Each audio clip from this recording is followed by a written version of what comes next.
It's voice activated. Good morning, everybody. It's so good to see everybody again. It's been just a few months since we were at the work together in Geneva in the cold, and here it's nice and warm. I have some very important guests to introduce to you today. We have Commissioner Ajit Pai, for those of you who don't know him. He's one of our newest commissioners, and he's gracing us with his presence this morning, which is really great. We're very happy to have you. And then all of you know Alex Reutblatt, who is the Director of Work Affairs, I guess is what we call it. For how many awards now, Alex? Too many. Too many, I know. You didn't have gray hair when you first started. True.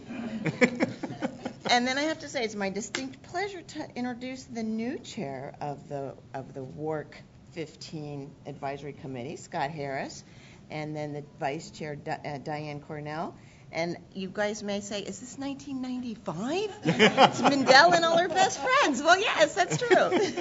So anyway, and then Donna Christensen, which nothing would happen without Donna. And so we're really happy to have everybody today. And welcome for those of you here. And I think we're also live on TV or something if anybody didn't actually want to come to the commission. But Commissioner Pai, I'll let you say a couple of words and go ahead.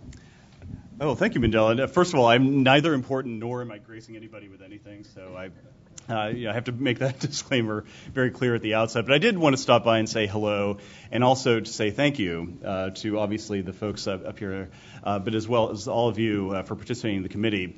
In anticipation of making these remarks, I actually took a look at the charter of the committee, and I noticed that the scope of activity is quite detailed. It extends over 4 pages, includes 28 different subpoints, and in particular, I was interested in a variety of the items that are captured by acronyms. I know that this committee is tasked with looking into, among other things, IMT, ITUR, PPDR, UAS, ESV, WAIC, and then I think the IWGs then have to transmit their recommendations to the full FACA, which then submits its recommendations to the DFO, and then thereafter to OCH, and hopefully after that we would get to take a look at them. But so you have a lot of work ahead of you, but in all seriousness, we do appreciate at the Commission, we writ large at the Commission, all the work you're doing. We're obviously in the very preliminary stages of the preparations for the 2015 conference, but in looking over the scope of your activity, I mean, this is where the rubber meets the road in communications. It might not be the highest profile things that would capture the attention of the mainstream media, but I think those of us in this field know that the work you're doing and will do over the next several years, led by your able chair and the staff of the Commission, will be so important to the communications marketplace. And so I just wanted to, as I said earlier, intrude upon your decision-making for just a few moments to say thank you. Your work is very much appreciated. And if we can ever be of assistance today or moving forward, please do let us know. Well, thank you very much. Thank you. Perfect. Oh, no, that's it. Thanks so much. No, thank you for stopping by. We really appreciate it. So, Thank you very much. Hey, good to see you.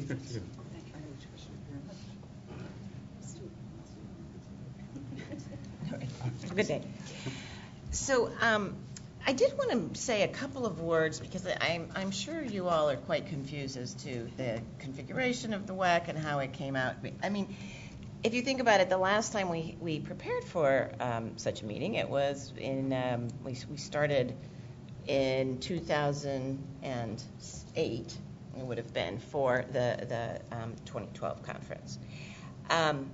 And at that point, it was a different administration, a different way of forming these advisory committees. And so I, on behalf of everybody here at the FCC, want to apologize for all the sort of confusion that sometimes was around the formation of this committee. And I know people were wondering, why is it different from the last time? Well, the reason it's different is because there's different ethics rules in place.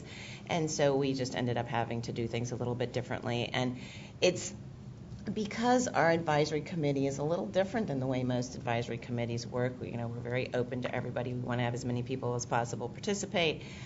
We have our IWIGs, which are very, important into the work of it.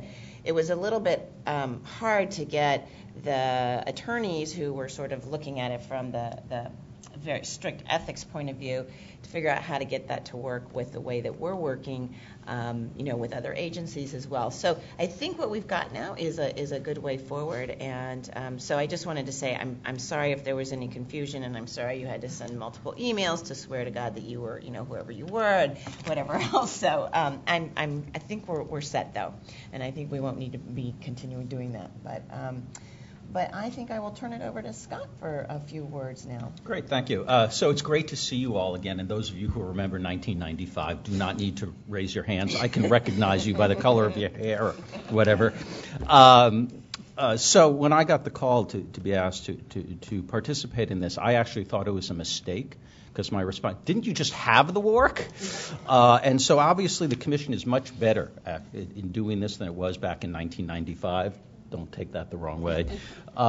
We obviously begin to prepare way in advance, which is, of course, for those of you who are experts in this, a totally great thing. And I'm thrilled to be here with you all, and I'm very appreciative of the chairman for asking me to do this. And I love the team I'm working with up here. So thank you all. And this is just wonderful for me, and I look forward to working with you all.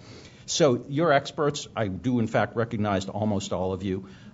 You all know what this is about. It's absolutely a critical endeavor to be able to get the private sector views together in a coherent, hopefully consensus fashion, so that we can get it before the commission and get the commission to work with us within the administration, so that the U.S. presents a point of view at the WRC which will advance U.S. industry, U.S. consumers, and ultimately the U.S. economy.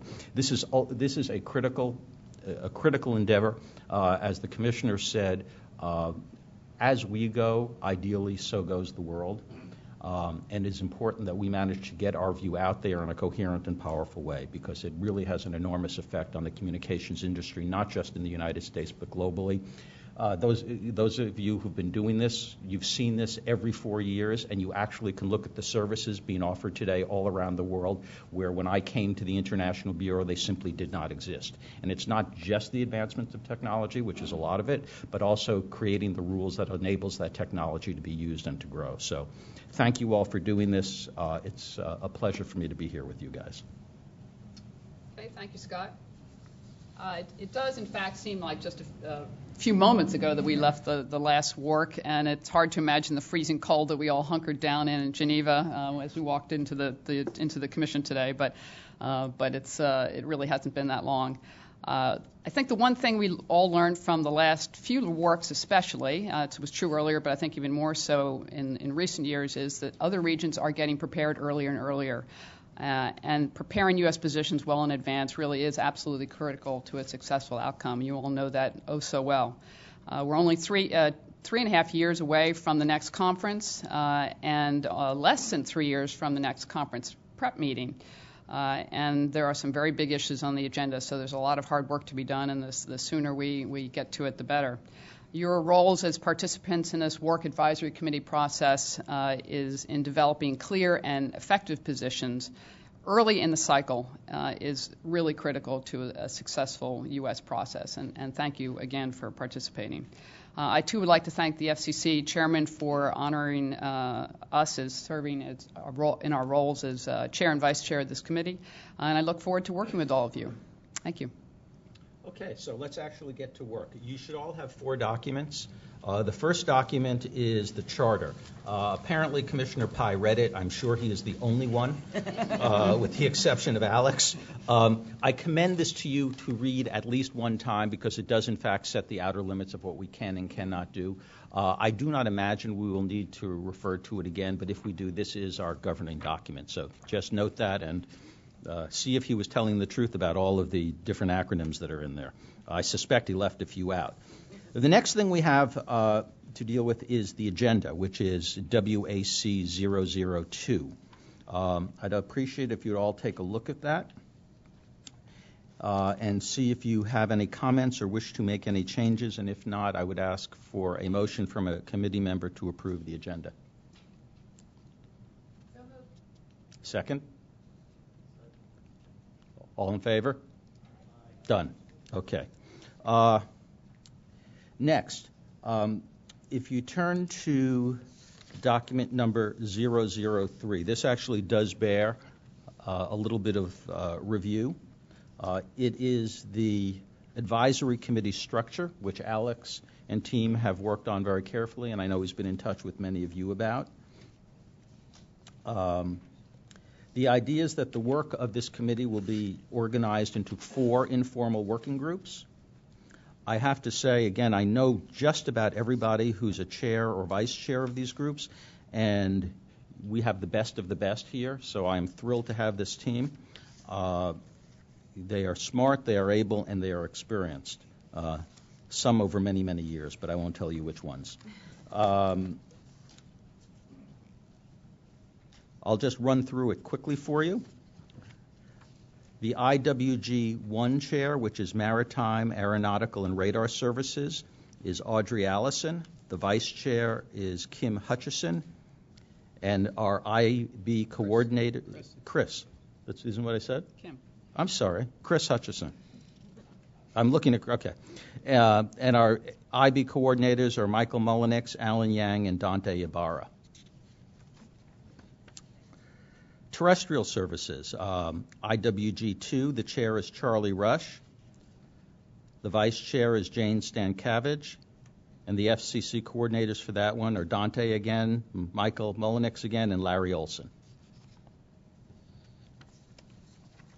IWG3, Space Services. We've got Jack Wengrenuk. Jack, I'm sorry, I do that to your name from time to time. I apologize. Vice Chair is Kim Baum, and our FCC coordinators are Joe Hill and Sankar Persaud, who I don't know. And Michael Mullenix. None of mine. It's been updated. Well, you didn't print their most recent one, apparently. Will not be the first mistake I make, the last mistake I make. That's one. Right. And IWG4, regulatory issues. The chair is Steve Baruch. The vice chair is Jose Albuquerque. And the coordinators are Joe Hill, Sankar Persaud, and Alan Yang again. Okay, so do we have any comments on all of that before we... Alex, did you want to go over the committee's process and working methods? Sure, we can do that. Well, first of all, I wanted also to thank everyone for their support at the last conference. I think our success at the last conference, which was significant, is largely attributed to the work of this committee. So thank you all, and also thank you for coming on at 9 o'clock on August in August. So that's appreciated very much. From my side, we also look forward. Our team looks forward to working with all of you and with Scott and Diane on developing our positions for WRC 15. Now, with regard to our few working methods that may have changed, one thing that remains the same from the previous times is that our charter defines the scope of our work. So if you haven't read the charter, please do, because this is essentially our terms of reference, and we're not to do any work outside of that. As far as the participation in the committee and in the informal working groups, as you know, we have received a significant response to our solicitation for nominations for the committee. And luckily, consistent with our advice from our Federal Advisory Committee experts, we were able to accommodate all the entities by identifying a single member to be on the committee from each entity. Other members or other nominees may participate in informal working groups by signing up. We have sign-up sheets on the table over there. So if you're interested and you have been nominated, please sign up for participation in the informal working group, and that would comprise the membership for the informal working group. Everyone else who is also interested is welcome to participate in the meetings as observers. And so we certainly appreciate the significant role that observers played in the past. They provide important information for the work of the committee, and so I would encourage all the observers to attend as well. I think that's all I have. Thank you. Okay, any other comments on the working group or on the process? Okay, so we will declare that WAC3 is approved. Let me just say one thing. I know that the chairs and the vice chairs are going to do their best in all of these groups to make sure all of the various viewpoints are fully aired, and that they are going to, of course, push towards consensus. But I also want to say, if I can be of any use, or if Diane can be of any use, or anybody feels that their views aren't being sufficiently heard, we are more than happy to hear whatever concerns you have and help the chairs, help members of the committee in any way we can, just to make sure everyone is able fully to participate in this process and everyone walks away feeling good about how their views were heard and considered. I hope the vote on the agenda is the last vote that we'll need to take. We'll see. Hopefully we can work things out by consensus. Okay, absolutely. And so, Diane, let me turn it over to you to talk about future meetings and our timeline, which is WAC 004. Well, I think before we get to that, or should we should turn it over to Darlene. Of course, the work of the committee here is only half of the U.S. preparations for the work, and our colleagues in the federal agencies side are also making excellent progress in preparation for participation in the conference. And I'd like to recognize the NTIA representative, Darlene Drazinovich, and invite her to update the committee on NTIA's process and progress. Yes, thank you, Diane, and good morning, everyone. Yes, the Radio Conference Subcommittee of the IRAC, and the IRAC stands for the Interdepartment Advisory Committee, the oldest standing committee in the federal government. We have met 3 times so far, and we have developed... So you're ahead of us, you're telling me? Great. I have the whip. We met 3 times and developed 4 preliminary views, which still have to go through the IRAC and through the NTIA staff and then out for signature. Those preliminary views are for agenda items 1.10, 1.11, 1.12, and 1.13. And for those of you who don't have them memorized yet, I'm sure Alex hasn't memorized, that would be the 1.10 is an MSS at 26 gigahertz, and the other 3 are the space science, not satellite, but the space science type agenda items. So we would anticipate getting those over in a letter to Mendel somewhere between the 16th and 20th of August. And I say that just for your preparations and for your leadership would know when they're coming. And then our next meeting is the first Thursday in September. And for that meeting, we plan on having several more preliminary views come in and into your process, and that would be more like then the middle of September, the second round would come in. We will have a little bit of a challenge for October in getting the documents to CTEL, because I know your next meeting is scheduled for 1 October. Our RCS meeting for October is scheduled the 4th. And I just found out today that the documents have to be for translation to go to CTEL on the 5th. So I will have to move the RCS meeting up to right behind the day after your WAC meeting. And even then, I'm not sure how we're going to get them through our processes at NTIA, through the IRAC and through the staff. So all I'm saying, it's going to be a challenge, but I thought for transparency, it would be good if everybody knew that challenge right up front. So we look forward to working with you guys and gals over the next 3 years. And, we have a short time to do a lot of work, and it's good we're all friends and we work together well. So thank you. Darlene, thank you very much, and we all look forward to working with you and your colleagues at NTIA as well. Okay, so if you turn to WAC4, that is the preparatory timeline. You can see the long list of meetings, and you can see the time constraints we actually do have, even starting as early as we are starting. The second meeting of our advisory committees, you will see, is set for October 1st. So our most immediate goal is to try to prepare recommendations in time for the upcoming CTEL PCC2 meeting, which is the end of that month, as Darlene mentioned. Taking that into account, and also the time required for the FCC to process and reconcile any differences that we have among us or between this committee and NTIA, we proposed we've set this schedule. I think by working together, we can actually get this done in time. The goal, I think, is to see between now and October whether there are a bunch of issues we can all come to consensus on, basically take off the table among ourselves, present to the FCC, and get to NTIA. More contentious issues actually we'll have to continue working on beyond October 1st. But we should try to get as much done as we can, because as you all know, or probably even better than I, when we go together with CTEL with a position, and we are much more likely to do well internationally. We've got a website set up already. You and others can follow progress of the committee and preparations for the work on this website. It's fcc.gov/WRC-15. And that's all I have. Any other business from anybody in the room? Or questions? John?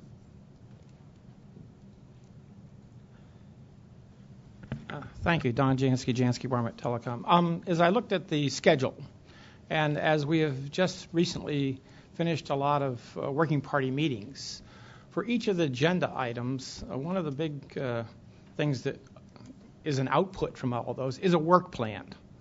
So it occurred to me it might be useful to have a work plan for this group that says what you're going to get done by date certain.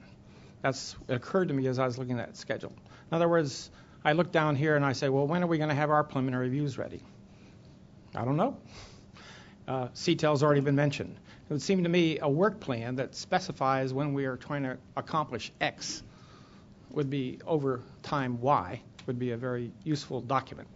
I actually think that's an excellent idea. A question, though, both for you, Don, and for others, should such a work plan be put together by the working group chairs, perhaps? Because I think some of it may depend upon the specifics of the issues they're dealing with. I could come up with the work plan by tomorrow. On the other hand, it might be entirely unrealistic. And indeed, it would seem to me it would vary, not only, of course, by agenda item, but by working group, what the general approaches are. Some issues will be relatively straightforward and can be, hopefully can be dealt with fairly easily. Others are going to be harder. But I think the IWG chairs it's appropriate for them to take the lead in terms of developing a work plan, then feeding up into an overall committee level one. I actually think that's a great idea. So why don't we refer Don's suggestion to each of the IWG chairs and see about coming together up with work plans at the earliest possible date and sharing them with everybody. Other suggestions, comments? Yeah. Yes. Has the list of official nominees, members, been published, and if not, will it be? That's a good question. Alex? Yes, the list of the committee members have been determined, and we will be putting it up on a website. Subsequent to this meeting, we will also have the lists for the informal working group members. And before you make any other comments from anyone, we need you to identify yourself. So I believe this was Ed Jacobs from ASRC. Observing for NASA. Thank you. And looking like he's heading right to the golf course is all I'm saying. That's what retirement does. Other comments, suggestions, questions? Anything, Diane? Anyone else?